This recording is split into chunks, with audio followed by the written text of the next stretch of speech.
चरणों को धोकर तुम्हें पार कर दूं नैया लाकर।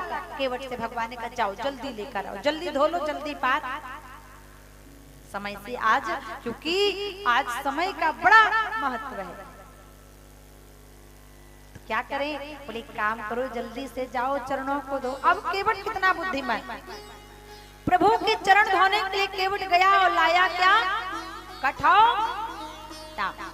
अच्छा विचार करें केवट कितना बुद्धिमान। केवट चाहता तो कठौता की जगह कठौती भी तो ले जा सकता, लेकिन केवट ने सोचा अगर मैं कठौती ले गया और कठौती स्त्रीलिंग और कठौती अगर लड़की बन गई तो मुझे उसका विवाह करना पड़ेगा, इसलिए कठौता ले जाता हूँ। बनना होगा तो लड़का बन जाएगा, दूसरे घाट में दूसरी नाव डाल दूंगा, मेरा तो बिजनेस ही बढ़ जाएगा। तो बताया था मैंने आपको एक दिन। आज कलयुग में ये नियम हो गया, कलयुग के लोगों की मानसिकता हो गई, भाव हो गए कि अगर कलयुग के किसी इंसान को पता चलता है कि हमारी बहू को लड़का हो गया, कितना प्रसन्न होता है, इतना प्रसन्न होता है कि हॉस्पिटल जाता है और अपने पोते को गोद में लेके करता है हुलुलुलु हुलुलुलु हुलुलुलु, इतना प्रसन्न हो जाता है। 500-500 रुपए की गड्डी निकालेगा, नर्सों को दे देगा, और अगर पता चले कि बहू को लड़की हो गई तब 440 वोल्ट का करंट लग जाता है। ऐसा मत करना। लेकिन सज्जनों, बेटी होती है लक्ष्मी, अगर उसका स्वागत सम्मान प्रसन्नता से करोगे तो आपके घर को धन संपदा से भर देगी, और अगर उसका स्वागत दुखी मन से कर दोगे ना तो आपके घर में फिर कभी उन्नति होने वाली। बेटी अपने भाग्य से आती है, बेटी पिता के भाग्य को चमकाती है, बेटी माँ के भाग्य को चमकाती है। और कहते हैं जिस माँ की कोख से पुत्री का जन्म नहीं होता है प्यारे, उस माँ की कोख अपवित्र ही मानी जाती है। शास्त्र कह रहा है। अरे आपको बेटे की क्यों आवश्यकता है कि जब मर जाएंगे तो बेटा दाह संस्कार करेगा? क्या ध्यान देना, जब तक आप बेटियों का कन्यादान नहीं कर लेते तब तक इस जीवात्मा को मोक्ष भी प्राप्त होता नहीं। इसलिए कन्यादान सबसे बड़ा दान है। एक बेटी में और बेटा में बड़ा अंतर होता है। बेटी कैसी होती है पता है?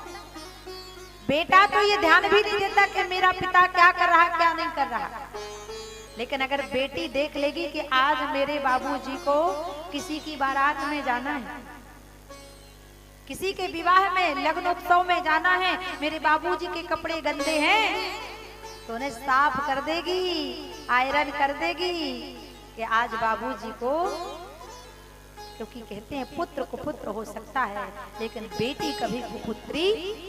एक बार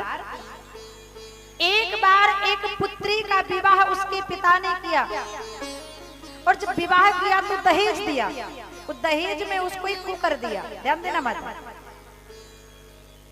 आजकल हर कोई कह रहा बेटा बेटा हो, बेटी हो ही ना। अरे बेटी नहीं बचाओगे तो बहू कहां से लाओगे?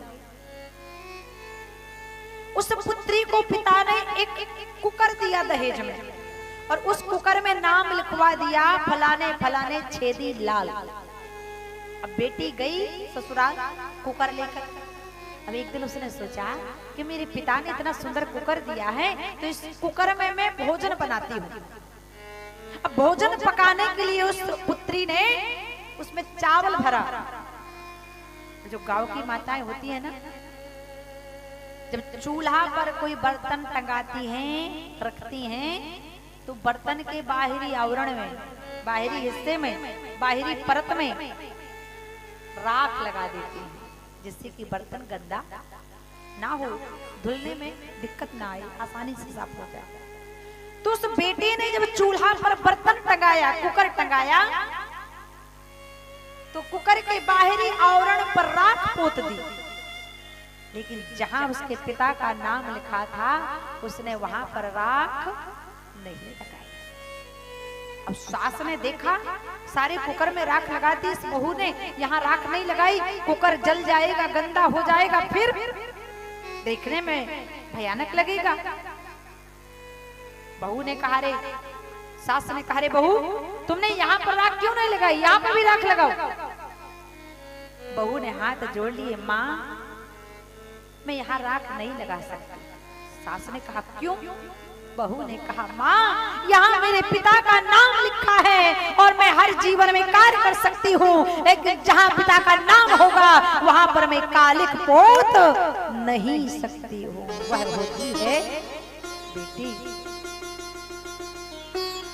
इसलिए कहते हैं बेटी जो होती है दो कुलों को तारती है, एक पिता के कुल को तारती है, दूसरा पति के कुल को तारती है।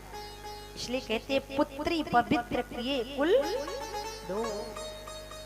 बेटी हो, मैं तो कंस से ज्यादा पापी उन माताओं को मानती हूँ, उन पिताओं को मानती हूँ कि जो भ्रूण लिंग परीक्षण करवाने के बाद अगर गर्भ में कन्या है तो उस कन्या का वहीं पर प्राणांत करवा देते हैं, अबॉर्शन करवा देते हैं, उस कन्या के टुकड़े टुकड़े करके उसे जीवन जीने के पहले ही मृत्यु दंड दे देते हैं।